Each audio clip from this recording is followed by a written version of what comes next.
प्राचीन भारतीय इतिहास को जानने के स्रोत पार्ट 2। धर्मेतर साहित्य अथवा लौकिक साहित्य। धर्म के अलावा अन्य साहित्य को धर्मेतर साहित्य कहा जाता है। इसमें ऐतिहासिक पुस्तकें, जीवनी, वृतांत इत्यादि शामिल हैं। गैर धार्मिक साहित्य में विद्वानों व कूटनीतिज्ञों की रचनाएं प्रमुख हैं। इससे प्राचीन राज्यों में विद्यमान राज्य व्यवस्था, अर्थव्यवस्था, लोगों की जीवन शैली तथा तत्कालीन समाज के बारे में उपयोगी जानकारी मिलती है।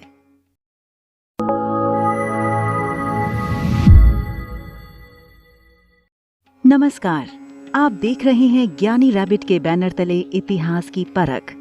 तो आइए हम चलते हैं अपने सेकंड एपिसोड की ओर, जहां हम इतिहास की प्राचीनता को समझने और उसके आयामों को खंगालते हुए अपने पूर्व के एपिसोड की परिपाटी को आगे बढ़ाते हुए अन्य महत्वपूर्ण स्रोतों को जानने का प्रयास करेंगे। मनुस्मृति। स्मृति शब्द का अर्थ स्मरण करने की शक्ति से है, जिसे मनु द्वारा संकलित किया गया है। यह सबसे प्राचीन एवं प्रामाणिक ग्रंथ है। इससे तत्कालीन भारतीय राजनीतिक, सामाजिक एवं धार्मिक स्थितियों की जानकारी मिलती है। स्मृतियों में मनुष्य के जीवन के संपूर्ण कार्यों की विवेचना की गई है। इन्हें धर्मशास्त्र भी कहा जाता है। ये वेदों की अपेक्षा कम जटिल है। इनमें कहानियों व उपदेशों का संकलन है। इनकी रचना सूत्रों के बाद हुई। आरंभ में स्मृतियां केवल मौखिक रूप से अग्रेषित की जाती थीं। ब्रिटिश शासन काल में बंगाल के गवर्नर जनरल वॉरेन हेस्टिंग्स ने मनुस्मृति का अंग्रेजी में अनुवाद करवाया और द जेंटू कोड नाम से प्रकाशित किया गया था। इसमें विवाह के 8 प्रकारों का उल्लेख है, जिनके नाम क्रमशः ब्रह्म, देव, आर्य, प्रजापत्य, गंधर्व, असुर, राक्षस एवं पैशाच हैं। इसके अलावा कुछ अन्य वैवाहिक संबंध हैं, जो कानूनी रूप से मान्य और अधिकृत हैं, जिसकी चर्चा हम आपके समक्ष रखेंगे। अनुलोम विवाह। उच्च वर्ग के पुरुष का निम्न वर्ग की स्त्री के साथ शादी करना अनुलोम विवाह कहलाता है। प्रतिलोम विवाह। उच्च वर्ग की कन्या का निम्न वर्ग के पुरुष के साथ शादी करना प्रतिलोम विवाह कहलाता है। टीका, टिप्पणी। मनुस्मृति पर मेघतिथि, गोविंदराज व कुल्लूक भट्ट ने टिप्पणी की है, जबकि याज्ञवल्क्य के स्मृति पर विश्वरूप, विज्ञानेश्वर तथा अपरार्क ने टिप्पणी की है। नारद स्मृति। इससे गुप्त वंश के विषय में जानकारी मिलती है। अर्थशास्त्र। आचार्य चाणक्य, जिनके बचपन का नाम विष्णुगुप्त था और बाद के समय में कौटिल्य के नाम से जाने गए, इनके द्वारा संस्कृत भाषा में रचित इस ग्रंथ को भारतीय राजनीति का पहला भारतीय ग्रंथ माना जाता है। लगभग 6000 श्लोकों से अलंकृत इस ग्रंथ में मौर्यकालीन राजनीतिक, सामाजिक, आर्थिक एवं धार्मिक स्थितियों का वर्णन है। मुद्रा राक्षस। विशाखदत्त द्वारा रचित इस नाटक में चंद्रगुप्त मौर्य तथा उनके गुरु चाणक्य द्वारा नंद वंश के पतन तथा मौर्य वंश की स्थापना का वर्णन है। तो वहीं सोमदेव द्वारा रचित कथा सरिता सागर तथा क्षेमेंद्र द्वारा रचित वृहत कथा मंजरी से मौर्य काल के बारे में काफी जानकारी मिलती है। मालविकाग्निमित्रम। कालिदास द्वारा रचित इस ग्रंथ में पुष्यमित्र शुंग एवं उसके पुत्र अग्निमित्र के समय की राजनीतिक स्थिति तथा शुंग एवं यवन संघर्ष का वर्णन है। हर्षचरित। सम्राट हर्ष के राजकवि बाण भट्ट द्वारा रचित इस ग्रंथ से हर्ष के जीवन एवं तत्कालीन भारतीय इतिहास के विषय में जानकारी मिलती है। स्वप्ना वासवदत्त। महाकवि भास द्वारा रचित इस ग्रंथ में वत्सराज उद्यन एवं चंड प्रद्योत के संबंधों का उल्लेख है। राजतरंगिणी। कल्हड़ द्वारा रचित इस पुस्तक का संबंध कश्मीर के इतिहास से है। इसे भारतीय इतिहास का प्रथम प्रामाणिक ग्रंथ माना जाता है। यह पुस्तक 12वीं शताब्दी में लिखी गई थी। इसके कुल 8 अध्याय हैं। मृच्छकटिकम। शूद्रक द्वारा रचित इस नाटक से गुप्तकालीन इतिहास की जानकारी मिलती है। विक्रमांक देवचरित। कश्मीरी कवि विल्हड़ द्वारा रचित इस ग्रंथ से चालुक्य राजवंश तथा विशेष रूप से विक्रमादित्य पंचम के विषय में जानकारी मिलती है। कीर्ति कौमुदी।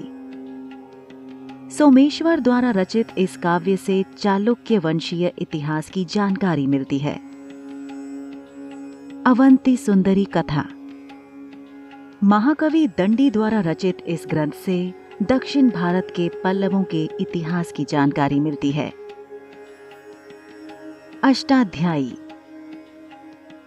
पाणिनि द्वारा रचित संस्कृत व्याकरण की यह प्रथम प्रामाणिक पुस्तक है।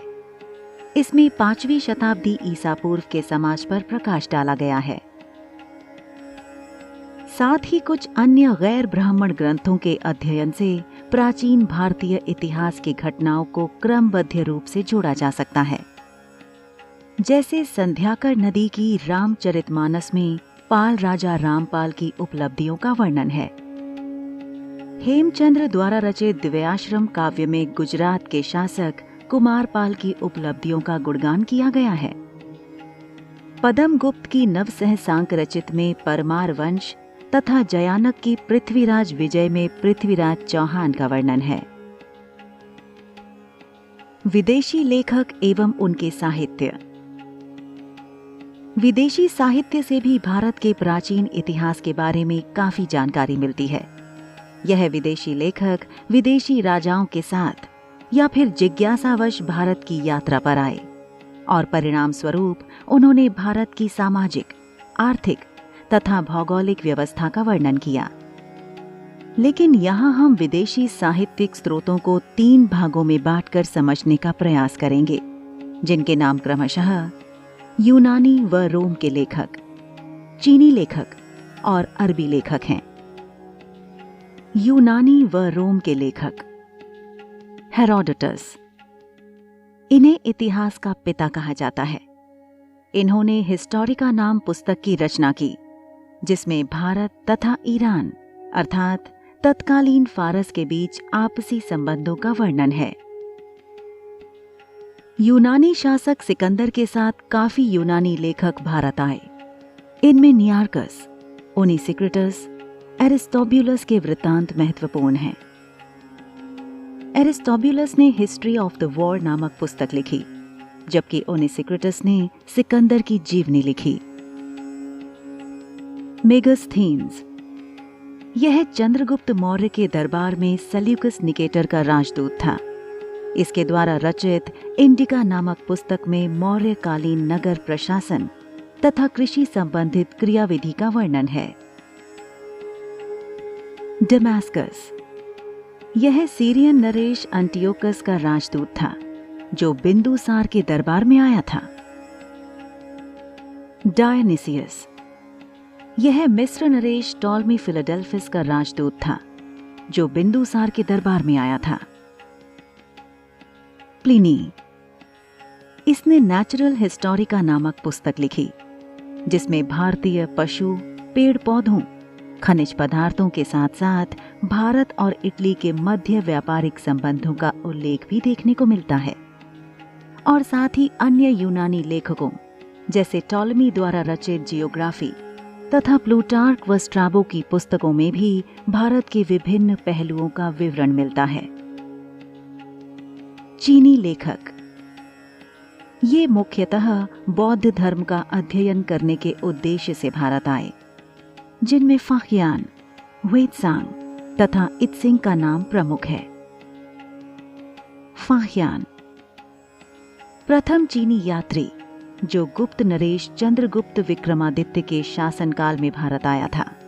अपनी पुस्तक फुकोवियों की में इसने तत्कालीन भारतीय राजनीतिक, सामाजिक स्थितियों तथा संस्कृति का वर्णन किया। हुएनसांग इसे यात्रियों के सम्राट या यात्रियों के राजकुमार के नाम से भी जाना जाता है। यह सम्राट हर्षवर्धन के शासनकाल में भारत आया था।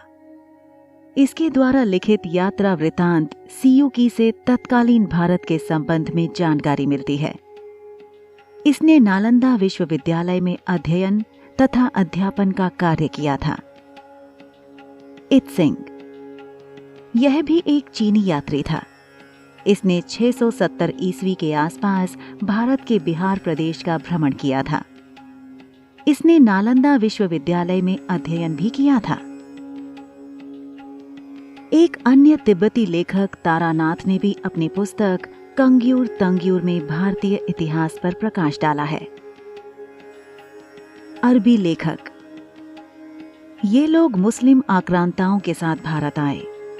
जब 8वीं शताब्दी में अरब शासकों ने भारत पर आक्रमण शुरू कर दिए तो उनके साथ अरब लेखक व कवि भी भारत आए। 9वीं सदी में सुलेमान भारत आया। उसने पाल और प्रतिहार राजाओं के बारे में वर्णन किया, जबकि अलमसुदी ने राष्ट्रकूट राजाओं का वृत्तांत लिखा है और अलबरूनी ने अपनी पुस्तक तहकीक हिंद में गुप्त काल के पश्चात के समाज के बारे में प्रकाश डाला है।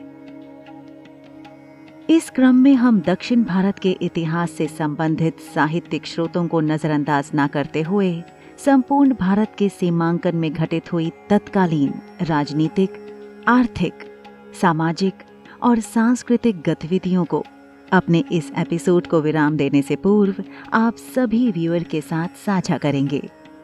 तो आइए, दक्षिण भारत के इतिहास के संबंध में संगम साहित्य से जानकारी प्राप्त होती है। यह साहित्य अधिकतर तमिल और संस्कृत में है। संगम साहित्य में चोल, चेर तथा पांड्य शासनकाल की सामाजिक व्यवस्था, अर्थव्यवस्था तथा संस्कृति इत्यादि का विस्तृत वर्णन है। संगम साहित्य कविताओं की कुल 30,000 पंक्तियां हैं।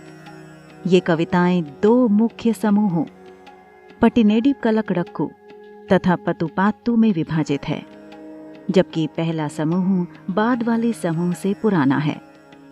उसके बाद के इतिहास की जानकारी नंदी कलंबकम, कलिंग तुपर्णी, चोल चरित इत्यादि से प्राप्त होती है। धन्यवाद। ये एपिसोड हमारे व्यूअर को कैसा लगा हमें कमेंट करके बताएं और साथ ही चैनल को सब्सक्राइब करते हुए बेल आइकन के बटन को प्रेस कीजिए, जिससे हमारे नेक्स्ट एपिसोड की नोटिफिकेशन सबसे पहले आपको मिले। और इस एपिसोड से जुड़े फैक्ट की जानकारी के लिए डिस्क्रिप्शन बॉक्स में जाएं, जहां हमने अपने प्रयास से सभी फैक्ट को क्रमबद्ध रूप में प्रस्तुत कर दिया है। नमस्कार।